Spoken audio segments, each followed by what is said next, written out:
लंबी होती जा रही है। इसके कारण जो हो बहुत लंबी कारण भी हो सकते हैं, क्योंकि हमने जिनको जिम्मेवारी दिया, मेरे जैसे अजनबी व्यक्ति को आपने समाज का जिम्मेवारी दिया और मैंने ईमानदारी के साथ निष्ठा से काम नहीं किया, जिसकी वजह है कि आज हमारी संख्या हर जगह घटते नजर आ रही है।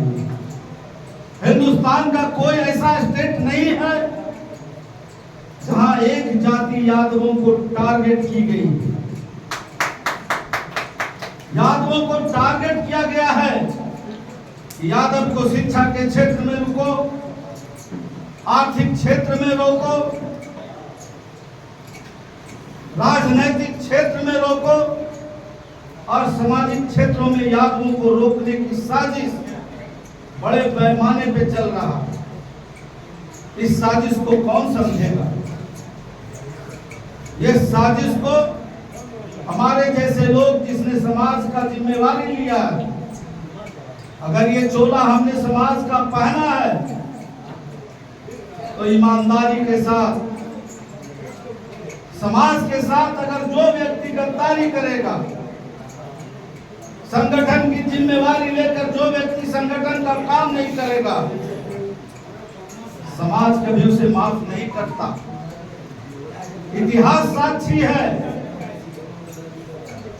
इस देश में परिवर्तन और इस देश में आजादी की लड़ाई हो, चाहे प्रथम इतिहास है यादवों का गौरवशाली इतिहास, और मैं यादवपुर में पैदा लिया इसलिए नहीं कह रहा, अगर मैं दूसरे भी कौम में होता तो निष्पक्षता की बात होती तो मैं सरेआम कहता कि यादवों का गौरवशाली इतिहास से बड़ा इस धरती पर, इस भूमंडल पर, इससे बड़ा किसी का गौरवशाली इतिहास नहीं।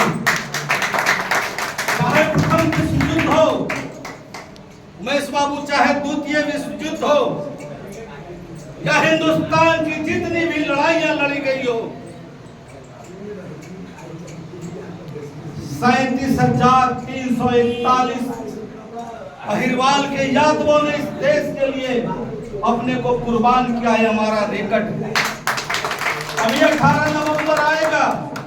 मैं इसलिए बता रहा हूं कि आपका जो गौरवशाली इतिहास है, आपके अंदर जो बहता हुआ गर्म लहू का धार है, वो गौरवशाली है। 18 नवंबर का जो दिन आने वाला है, विश्व के इतिहास में 3 सबसे बड़ी लड़ाई लड़ी गई थी, जिसमें एक रेजांगला के पोस्ट पर चीनियों ने जब आक्रमण किया था, मेजर शैतान सिंह भाटी के नेतृत्व में मात्र 120 अहीर सैनिक वहां युद्ध कर रहे थे और 3000 चीनी सैनिकों ने आक्रमण कर दिया चुशुल के क्षेत्र पर, जो हमारा लड़ाई का पॉइंट था। मेजर शैतान सिंह भाटी ने कहा कि हम दुश्मनों से घिर गए हैं, थोड़ा 2 कदम पीछे हटना चाहिए। उस समय सेना में जो हमारे यादव सैनिक भी 120 शहीद सैनिक कहा कि सर, यादव लड़ना और मरना जानता है, पीछे हम नहीं हटेंगे। और आपको बड़ी ताज्जुब होगी कि 120 शहीद सैनिकों ने 3000 सैनिकों को मार भगाया था और भारत का झंडा लहराया था। हम उस वीर क्रांतिकारी शहीदों के खून में सने बसे हुए लोग हैं। आज भी आपको मालूम होना चाहिए कि नौसेना का जो दिन आता है, नौसेना जो होता है सरवन जी, प्रभु वाहन यादव अकेला व्यक्ति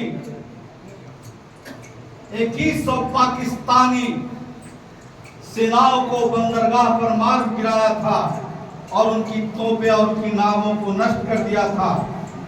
और भारत की सरकार ने नौसेना दिवस का जो दिवस होता है प्रभु वाहन यादव जी के जन्मदिन के नाम पर नौसेना दिवस मनाया जाता है। ये यादवों के लिए, आपके लिए गौरव की बात। इससे बड़ा गौरव क्या हो सकता है?